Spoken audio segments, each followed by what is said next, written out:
కడుపులో పాము. అది విజయనగర సామ్రాజ్యం. ఆ రాజ్యాన్ని కృష్ణమనాయుడనే రాజు పరిపాలించేవాడు. ఆ రాజంటే అందరికీ గౌరవం. ఆ రాజ్యంలో అందరూ ఆనందంగా జీవించేవారు.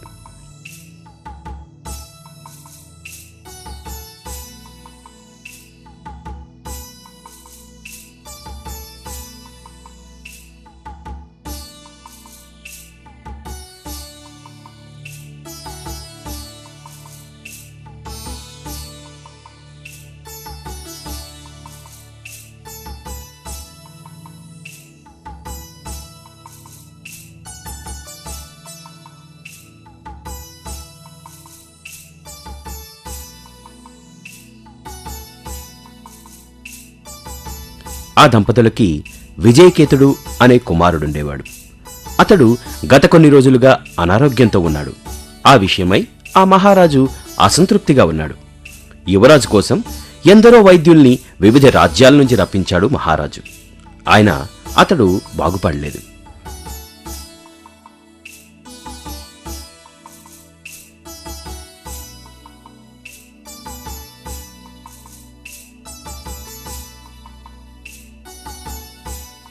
ఒకరోజు మహారాజు తన ఆస్థానంలో కొలువు తీరి ఉండగా ఒక మహర్షి అక్కడికి వచ్చి, ఓ మహారాజా, నీవు పెద్ద ఆపదలో ఉన్నావు. నీ కుమారుడైన విజయకేతుడు గత కొన్ని రోజులుగా అనారోగ్యంతో ఉన్నాడు. దానికి కారణం అతడి కడుపులో ఉన్న సర్పం. ఆ సర్పం అతడిని కోలుకోనివ్వకుండా చేస్తుంది. నీవు నిర్లక్ష్యం చేస్తే అతని ప్రాణాలకే ప్రమాదం. ఆ మహర్షి అక్కడి నుంచి వెళ్ళిపోయాడు. ఆ మహర్షి మాటలు మహారాజుని బాధించాయి. ఆ మాటలు విన్న చెలికత్తె విషయాన్ని విజయకేతుడికి తెలియజేసింది.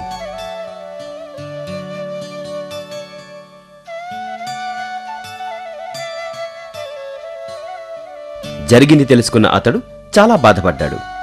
ఆ రాజభవనం విడిచిపెట్టిపోవాలని భావించాడు. ఆ రాత్రి ఒక లేఖ రాసి ఆ రాజభవనం నుండి బయటికి వెళ్ళిపోయాడు.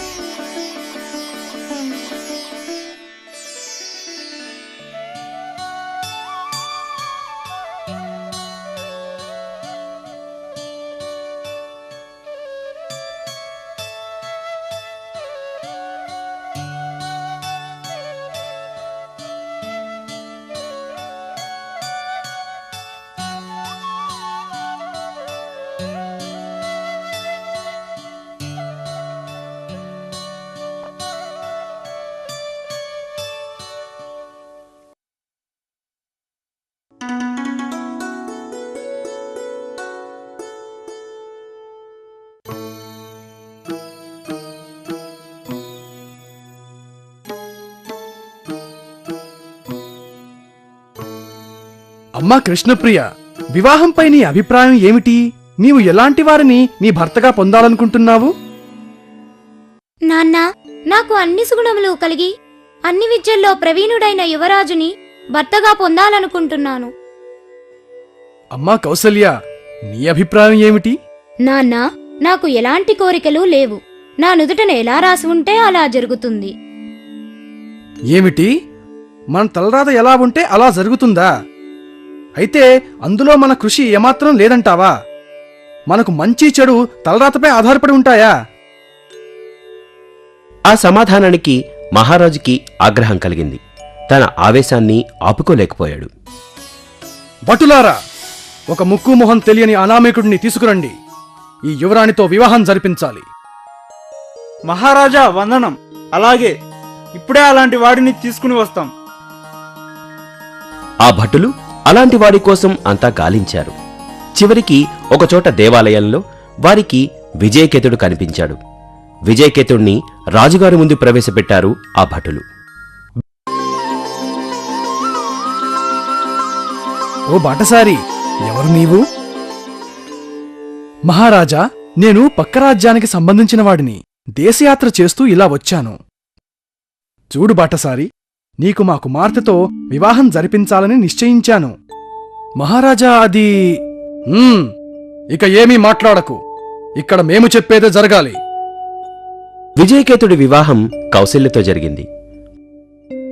మహారాజు తన మాటని గెలిపించుకొని సంబరపడిపోయాడు.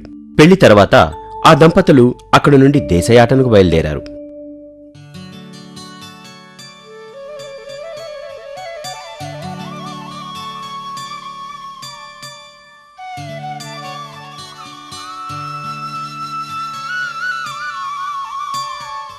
విజయకేతుడు ఒకచోట చెట్టు కింద నిద్రించసాగాడు. ఉన్నట్లుండి అతడు ఆకుపచ్చ రంగులోనికి మారిపోయాడు.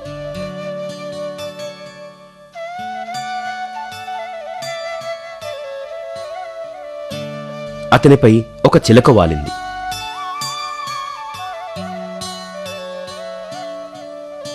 అతని నోటి గుండా వెళ్లిన పాము ఆ చిలకని మింగేసింది.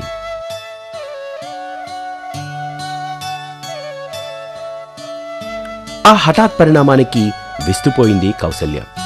ఆ విషయం ఒక బ్రహ్మర్షిని ఆరా తీసింది. అమ్మా కౌసల్య, నీ భర్తపై నాగదేవత శాపం ఉంది. అది పోవాలంటే నేను ఇచ్చే ఈ ఔషధాన్ని అతడికి త్రాగించు. పుట్టలో పాలు పోసి నాగదేవతని మన్నించమని వేడుకో. తప్పకుండా ఫలితం ఉంటుంది. అలాగే స్వామి. ఆ ఋషి ఇచ్చిన ఔషధాన్ని తన భర్తకి తాగించింది. పుట్టలో పాలు పోసి నాగదేవతని ప్రార్థించింది. నాగదేవత ప్రసన్నురాలై విజయకేతుడి తప్పిదాన్ని మన్నించింది.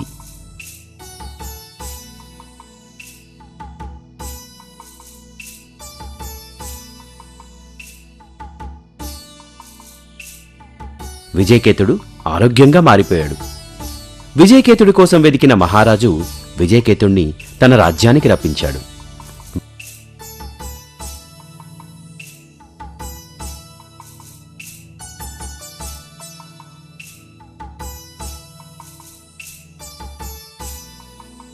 విజయకేతుడు తన రాజ్యాన్ని ఆనందంగా పరిపాలించసాగాడు.